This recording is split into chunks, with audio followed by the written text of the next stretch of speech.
وہ اس کا تعلق براہ راست ستر سے نہیں ہے۔ اب خواتین کی طرف آ جائیں۔ بہنوں کے سلسلے میں یاد رکھیں کہ سر کے بالوں سے لے کر پاؤں کے ناخن تک ان عورت کو اپنا تمام حصہ بدن دوسرے لوگوں سے چھپانا چاہیے۔ نماز کے لیے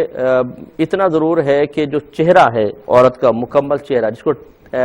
ٹکلی کہہ لیں آپ، سامنے سے چہرے کی ٹکیا جس کو کہتے ہیں، یعنی بال جمنے کی جگہ، پھر یہ سائڈ سے کنپٹیاں تھوڑی سی، اور پھر یہ سامنے کا حصہ، بس یعنی چین سے تھوڑا سا نیچے آئیں اور رک جائیں، پورا نیچے تک نہیں، تھوڑا سا آئیں رک جائیں، بس اتنا اس کو چہرہ کھولنے کی اجازت ہے۔ باقی گلے کا حصہ اور پورے کان وغیرہ، اسی طرح پورا سر، اور اسی طرح صحیح قول کے مطابق لٹکے ہوئے بال، جو سر کے پیچھے لٹکے ہوئے بال ہیں، بعض اوقات بہنیں نماز پڑھتی ہیں تو پیچھے سے بال ظاہر ہو رہے ہوتے ہیں، یہ سب چھپانا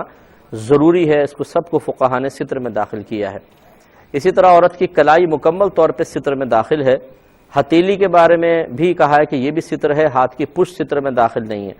لیکن حتی الامکان کوشش یہ ہونی چاہیے کہ چونکہ یہ بڑے مختلفی مسائل ہیں، ان میں اختلاف ہے، تو بہتر یہ ہے کہ بہن جس طرح اسکارف ٹائپ ایسا کوئی کپڑا سلوا لیں اور نیچے تک کافی لمبا ہو تاکہ اندر ہی ہاتھ رکھیں، اور تکبیر بھی وہ اندر ہاتھ رکھ کے لگائیں اور اندر ہی ہاتھ باندھیں، تاکہ یہ ستر کے مسائل چونکہ بہت نازک ہیں، نماز کے فساد کا کوئی حکم اس میں نہ لگے۔ باقی نیچے کا جو ہے پنجہ وغیرہ، یہ فقہا نے فرمایا کہ جو عورت کا پاؤں کا پچھلا حصہ ہے وہ ستر میں داخل ہے۔ مثال کے طور پہ ٹخنے ہیں اور ایڑی، یہ ستر میں داخل ہے۔ باقی جو اگلا پورا پنجہ ہے اس کا استثناء فرمایا۔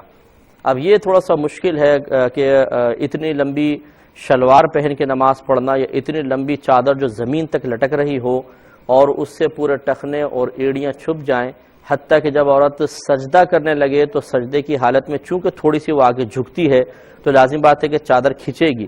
تو اس میں بھی پھر یہ ستر نہ کھلنے پائے، اس کی تھوڑی سی احتیاط کرنے کی حاجت ہے۔ تو ٹخنے اور ایڑیوں کو فقہا نے عورت کے حق میں ستر میں داخل کیا ہے، اس لیے بڑی احتیاط کے ساتھ بہنیں کوشش یہ کریں کہ اپنی نماز کے لیے ایک الگ لباس بنائیں اور بڑی چادر کے ساتھ نماز پڑھیں تاکہ پورا حصہ بدن چھپے۔ اب ہماری بعض بہنیں بہت ہی باریک قسم کے دوپٹوں کے ساتھ نماز پڑھ لیتی ہیں۔ اس میں یاد رکھیں کہ اگر اتنا باریک کپڑا ہے کہ اسے زمین پہ بچھائیں تو نیچے کی زمین یا اس کپڑے کے نیچے کا حصہ بالکل صاف نظر آ رہا ہو تو یہ ستر کے لیے کافی نہیں ہوگا۔ جیسے یہ جارجٹ کے دوپٹے ہوتے ہیں خواتین کے، کہ اگر اس کو زمین پر رکھ دیں تو ویسے باریک باریک جالیاں سی ہوتی ہیں اس میں، تو نیچے کی حصہ صاف نظر آئے گا۔ ایسا دوپٹہ اوڑھ کر اگر نماز پڑھی تو یہ ستر کے لیے کافی نہیں۔ یہ مقصد نہیں ہے کہ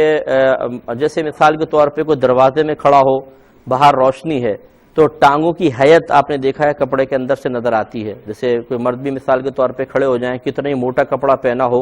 لیکن اگر وہ ایسے روشنی کے سمت میں کھڑے ہیں آپ دیکھیں گے تو روشنی چونکہ پیچھے سے پڑ رہی ہوتی ہے تو کپڑے کے اندر سے ٹانگوں کی حیت نظر آ رہی ہوتی ہے، تو یہ حیت نظر آنے سے کوئی یہ ستر کے منافی، ستر کے خلاف نہیں ہے۔ جو اصل تعریف یہ اتنا باریک کپڑا، تو یہ باریک نہیں کہلائے گا، بلکہ باریک وہی کہلائے گا کہ اگر اس کو آپ زمین پہ بچھا دیں تو نیچے کی زمین بالکل صاف آپ کو نظر آئے، اسے باریک کپڑا کہتے ہیں۔ لہذا جو کپڑا ایک روشنی میں کھڑے ہونے کی بنا پر بظاہر ستر کا سا کام نہیں کر رہا، اندر سے ٹانگیں نظر آ رہی ہیں بظاہر، لیکن اگر آپ اسی کپڑے کو بچھائیں گے تو آپ کو نیچے کچھ بھی نظر نہیں آئے گا، تو اصل اعتبار یہ کپڑے کو بچھا کر نیچے نظر آنے نہ آنے کا ہے، دور سے کسی روشنی کے اندر کھڑے ہو کر جسم کی تھوڑی بہت حیت سمجھ میں آنے کا نہیں ہے۔ تو اس لیے خواتین کو چاہیے کہ اتنا باریک کپڑا پہن کے ہرگز نماز نہ پڑھیں۔ اور اسی طریقے سے یہ بعض بہنیں جب تکبیرات لگاتی ہیں تو ہاتھ باہر نکل آتے ہیں اور یہ ہاتھ اٹھاتی ہیں تو یہ کلائی اس طرح یعنی آستین سرک جاتی ہے اور کلائی کھل جاتی ہے۔ ان کی کلائیاں یاد رکھیں ستر میں داخل ہیں۔ اگر 1/4 کلائی کھل گئی، یہاں کونی سے لے کر یہاں تک یہ کلائی ہے پورا، اور یہ ایک پورا ستر کا حصہ ہے، اس کے 4 حصے کر لیں، یہ 1 2 3 4، تو اتنا حصہ سمجھ لیں۔ اگر یہ پیچھے ہٹ گئی قمیض اتنی، جیسے سمجھ لیں مثال کے طور پہ یہ، اور یہ اس پر تکبیر لگا رہی ہیں تو نماز شروع نہیں ہوگی، کیونکہ 1/4 کپڑا کھلا ہوا ہے، ستر ہے، ستر کھلا ہوا ہے، اور ستر 1/4 کے کسی عضو کا 1/4 کے برابر کھلا ہو، اس حالت میں تکبیر لگائیں تو نماز شروع ہی نہیں ہوتی۔ اس سے کم ہے تو نماز شروع ہو جائے گی لیکن مکروہ ہوگی، اس پہ توجہ کریں۔ ایک کالر ہمارے ساتھ ہیں، پہلے کال لیتے ہیں۔ السلام علیکم۔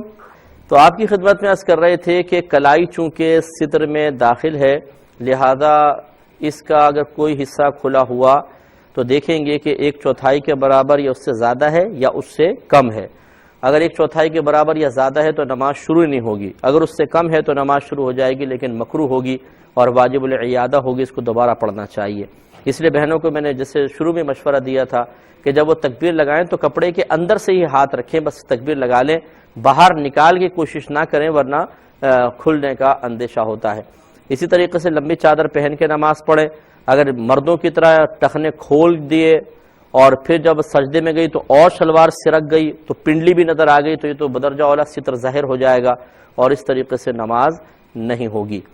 دیکھیں اللہ تبارک و تعالیٰ اور اس کے رسول کریم صلی اللہ علیہ وسلم نے جس طریقے سے عبادات کو ادا کرنے کا حکم ارشاد فرمایا اس کی رعایت کرنا بہت ضروری ہے۔ بعض ہماری بہنیں ایسے موقع پر کہہ دیتی ہیں ارے جی یہ تو بس مولویوں کی باتیں، اللہ تعالیٰ معاف کرنے والا ہے،